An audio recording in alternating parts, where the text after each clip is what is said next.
존경하는 국민 여러분, 또 국무총리, 국무위원, 정부위원, 관계공무원 여러분, 김부겸입니다. 대구 수성갑 출신 김부겸 의원입니다.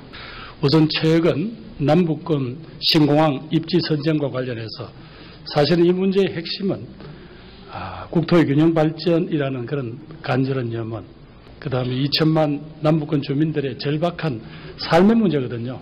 그런데 이 문제를 처리하면서 정부는 그동안 정부의 약속만 믿고 10년 동안 노력했던 이 지역 국민들의 마음을 살피기보다는 오히려 이 대구와 부산 지역 간의 어떤 지역 이기주의 갈등이다, 이렇게 사실상 결론을 내리고 또 그렇게 입장을 발표했습니다. 어차피 정부는 처음 이 지역 국민들이 느끼고 있는 어떤 그런 기대치에 부합하지 못했죠. 그죠? 자선의 선택이라고 정부는 주장하시겠지만 그렇게 되면 누군가는 진솔하게 이 과정을 설명하고 사과했어야 합니다.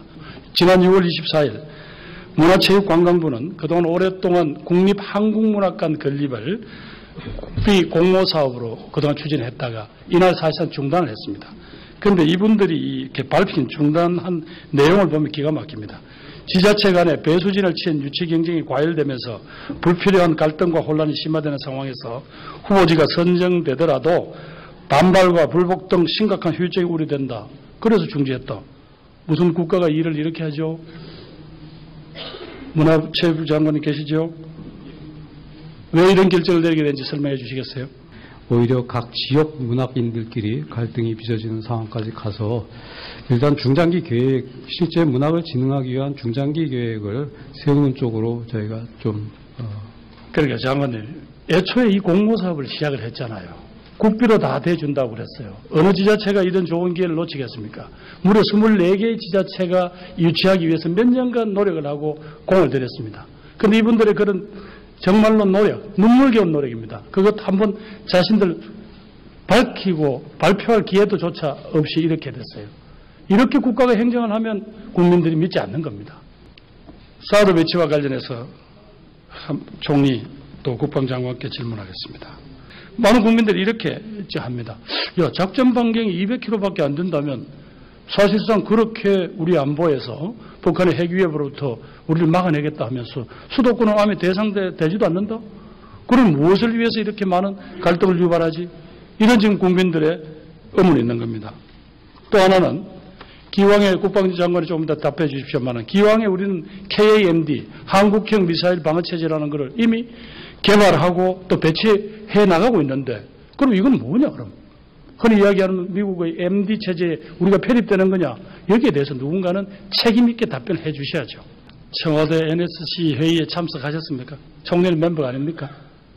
NSC 회의는 제가 참석을 합니다. 그 상임위가 있고 또 실무위원회가 있는데 그 부분은 제가 참석을 하지 않습니다. 이번 이 결정은 어느 단위에서 이루어졌습니까? 그 NSC에서는 이 문제를 북한의 핵 개발 문제를 여러 차례 논의하고 협의를 했습니다. 아니 사드 배치 문제. 그리고 이 사드 배치 문제에 관해서는 그 정부 안에 그런 공감대가 충분히 형성된 그런 상황에서 그렇게 결정이 된 것입니다. 정부 안에 충분한 공감대가 이루어지지 않았다는 많은 징후들이 국회 대정부 질문 과정에서 국방장관을 비롯한 여러 관계장관의 답변에서 드러났습니다. 자, 제 마지막 질문. 앞으로 만약에 북핵 문제가 어느 정도 해결할 단계가 되면 사드 배치 문제는 다시 재검토하거나 혹은 이 문제에 대해서 다시 국제사회의 어떤 동의를 얻는 과정이 필요할 것이다. 제 본의원의 질문에 대해서 어떻게 생각하세요? 물론 북한이 핵 개발, 핵 도발을 하지 않으면 필요하지 않은 부분들이 있습니다. 그러나 지금은 이 모든 역량을 집중해서 대북 압박을 하고 핵 포기를 하도록 그렇게 집중해야 되는 것이다. 여러 동료 의원들이 질의를 하셨습니다만은 북핵 문제 해결에 중요한 역할을 해야 될 중국과 이런 문제의 전략적 이해를 이렇게 달리했을 때 그 후과는 우리가 오롯이 져야 된다라는 이 문제 남아있는 겁니다. 이번엔 공직기관 해임 문제에 대해서 총리께 질문하겠습니다. 이른바 AIIB에 파견된 홍기택 부총재의 돌출 행동과 따라서 4조 원이 넘는 우리 국가가 투자를 하고도 부총재 자리를 잃어버릴 것 같은 이 어처구니 없는 상황. 저는 총리께서 이 문제에 대해서 대통령께 건의를 해서 적어도 여기서 대국민 담화를 통해서라도 정말 우리 사회가 이 수준에서는 안 됩니다. 뭔가 새로 출발합시다.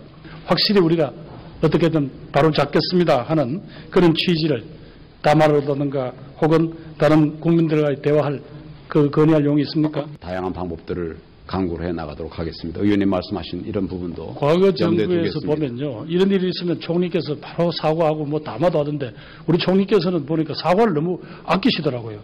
국민들 앞에서 공직자가 뭘 사과를 그렇게 두려워하세요. 예, 수고하셨고요. 이제